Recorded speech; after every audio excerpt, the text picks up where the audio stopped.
Selamat pagi teman-teman dan selamat pagi untuk dosen pengampu mata kuliah teori modern dan postmodern. Kami dari kelompok 1 ingin mempresentasikan hasil dari diskusi kelompok kami yang berjudul tentang teori feminisme. Pertama-tama kami memperkenalkan diri masing-masing. Nama saya Putra Nadabdab. Nah, di sini kami akan membahas tentang teori feminisme. Pertama-tama kita harus mengetahui apa itu feminisme.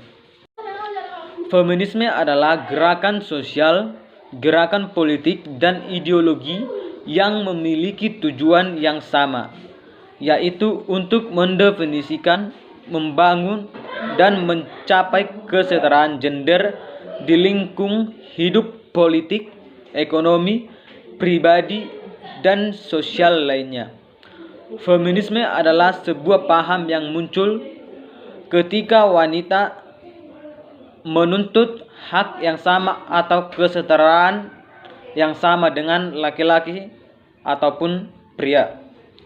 Istilah ini pertama kali dikemukakan di debat politik di Prancis pada akhir abad 19. Gerakan feminis telah dan terus mengkampanyekan hak-hak perempuan termasuk hak untuk memilih, memegang jabatan politik, bekerja, dan mendapatkan upah yang adil, upah yang setara, dan kontrak, memiliki hak yang sama dalam pemerintahan, dan untuk memiliki cuti kehamilan.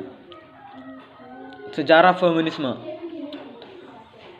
Feminisme berawal pada abad ke-18, dapat disebut sebagai titik awal sejarah feminisme.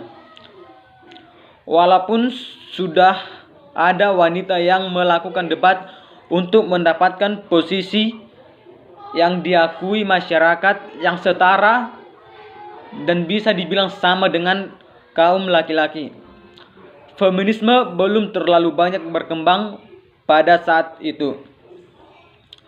Pada saat itu bermunculan adalah para wanita yang menulis karya yang menunjukkan tuntutan mereka untuk mendapatkan persamaan hak dengan laki-laki, khususnya di dalam bidang pendidikan. Sekitar pertengahan abad ke-18, para wanita di Eropa, Amerika Utara, dan para koloninya di Kanada, Selandia Baru, dan Australia mengatur bersama pertama kalinya di dalam kelompok dan masyarakat yang bertujuan mencapai perubahan dan perkembangan di dalam kehidupan sosial, ekonomi, dan politik wanita. Mereka terus mendidik dan membuat para wanita menuangkan isi pikirannya. Mereka ingin dikenal di masa depan nantinya.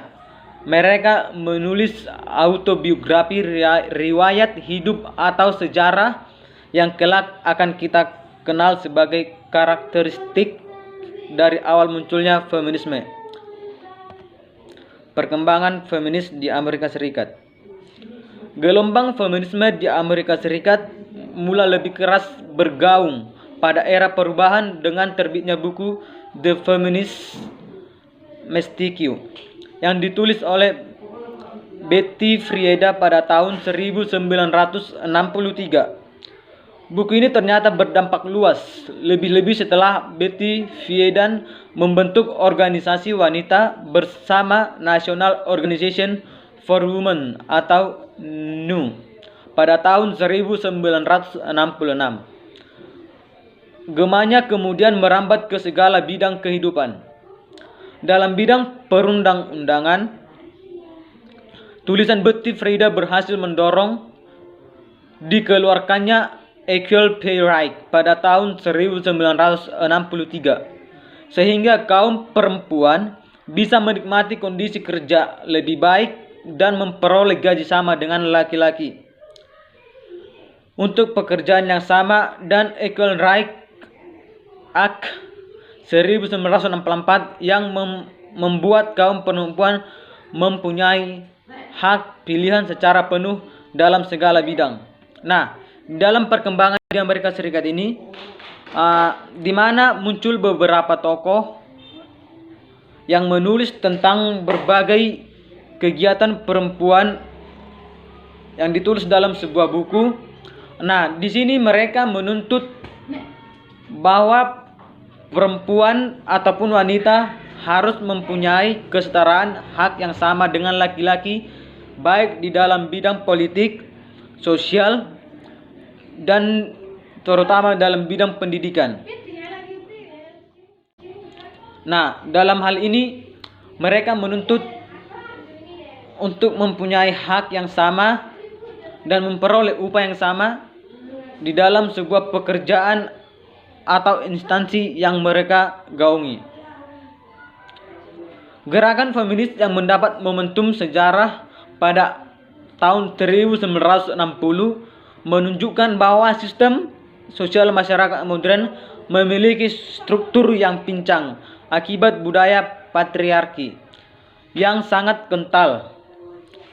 Marginalisasi peran perempuan dalam berbagai aspek kehidupan, khususnya ekonomi dan politik, merupakan bukti yang konkret yang diberikan kaum feminisme. Sebelum saya melanjutkan presentasi yang materi selanjutnya, perkenalkan terlebih dahulu, nama saya Nandi Sari Dewi. Di sini saya akan menjelaskan aliran feminisme, yang dimana ada feminisme liberal. Feminisme liberal ialah pandangan untuk menempatkan perempuan yang memiliki kebebasan secara penuh dan individual. Aliran ini menyatakan bahwa kebebasan dan kesamaan berakar pada rasionalitas dan pemisahan antara dunia publik dan privat. Setiap manusia, demikian menurut mereka, punya kapasitas untuk berpikir dan bertindak secara rasional, begitu pula pada perempuan.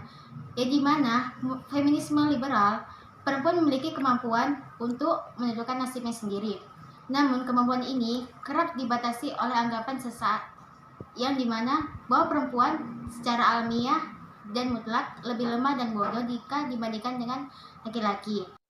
Sedangkan perempuan kerap diasosiasikan dengan peran di ruang privat.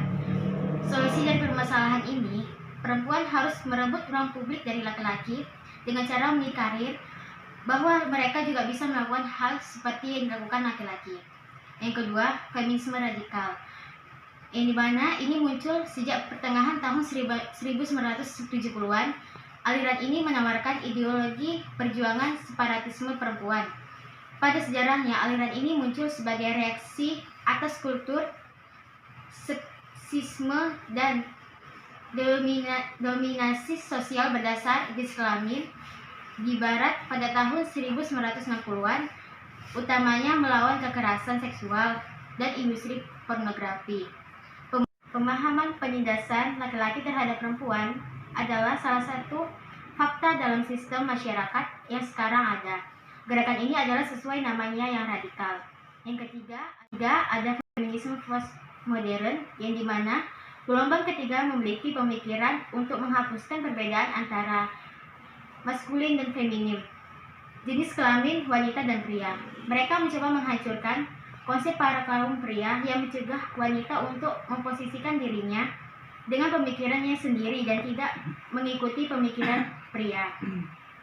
Yang keempat, ada feminisme anarkis, yang dimana ini lebih bersifat sebagai satu paham politik yang mencita-citakan masyarakat sosialis dan menganggap negara dan sistem patriarki dominasi lelaki adalah sumber permasalahan yang sesegera mungkin harus dihancurkan. Yang keempat, ada feminisme Marxis, di mana aliran ini memandang perempuan dalam kerangka kritik kapitalisme. Asumsinya bahwa sumber penindasan perempuan berasal dari eksploitasi kelas dan cara produksi. Teori Friedrich Engels dikembangkan menjadi landasan aliran ini. Status perempuan jatuh karena adanya kekayaan pribadi. Kegiatan produksi yang semula bertujuan untuk memenuhi kebutuhan sendiri berubah menjadi keperluan. Anggapan inilah yang kemudian mendorong ketimpangan kesempatan antara laki-laki dan perempuan. Laki-laki dikerap diasosiasikan pada ruang publik dan perempuan. Selanjutnya ada feminisme sosialis. Sebuah paham yang berpendapat tak ada sosialisme tanpa pembebasan perempuan. Tak ada pembebasan perempuan tanpa sosialisme. Feminisme sosialis berjuang untuk menghapuskan sistem pemilikan, lembaga perkawinan yang mengalisir pemikiran pria atau harta dan pemilikan suami atas istri, dihapuskan seperti ide Marx yang menginginkan suatu masyarakat tanpa kelas, tanpa pembedaan gender. Selanjutnya ada feminisme postkolonial. Ini mana dasar pandangan ini berakar. Selanjutnya ada feminisme pasca-kolonial. Dasar pandangan ini berakar pada penolakan universitas pengalaman perempuan. Pengalaman perempuan yang hidup di negara dunia ketiga berbeda dengan perempuan berlatar belakang dunia pertama. Perempuan dunia ketiga menanggung beban penindasan lebih berat karena selain mengalami penindasan berbasis gender, mereka juga mengalami penindasan antar bangsa, suku, ras, dan agama. Yang selanjutnya ada feminisme Nordik. Kaum feminis Nordik dalam menganalisis sebuah negara sangat berbeda dengan pandangan feminis Marxis maupun radikal. Nordik lebih mengalami feminisme bernegara atau politik dari praktik-praktik yang bersifat mikro. Kaum ini menganggap bahwa kaum perempuan harus berteman dengan negara karena kekuatan atas pihak politik dan sosial perempuan terjadi melalui negara yang didukung oleh kebijakan sosial negara. Selanjutnya saya akan menjelaskan dari konsep feminisme. Konsep yang pertama yaitu konsep patriarki. Di kalangan para feminis, khususnya feminis radikal, patriarki sering digunakan untuk menyebut dominasi pria. Sebenarnya pada awalnya, istilah patriarki dipakai untuk menjelaskan garis keturunan keluarga yang berdasarkan pada pria.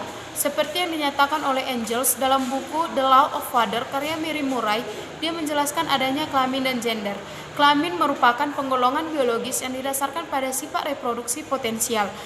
Gender bukanlah sesuatu yang kita dapatkan semenjak lahir dan bukan juga sesuatu yang kita miliki, melainkan sesuatu yang kita tampilkan. Selanjutnya yaitu inferioritas perempuan, di mana di sini perempuan diidentikan dengan fungsi sosialnya sebagai pekerjaan rumah tangga. Dan terakhir yaitu kesimpulan dari kelompok kami yaitu feminisme adalah sebuah paham yang muncul ketika wanita menuntut untuk mendapatkan kesetaraan hak yang sama dengan pria.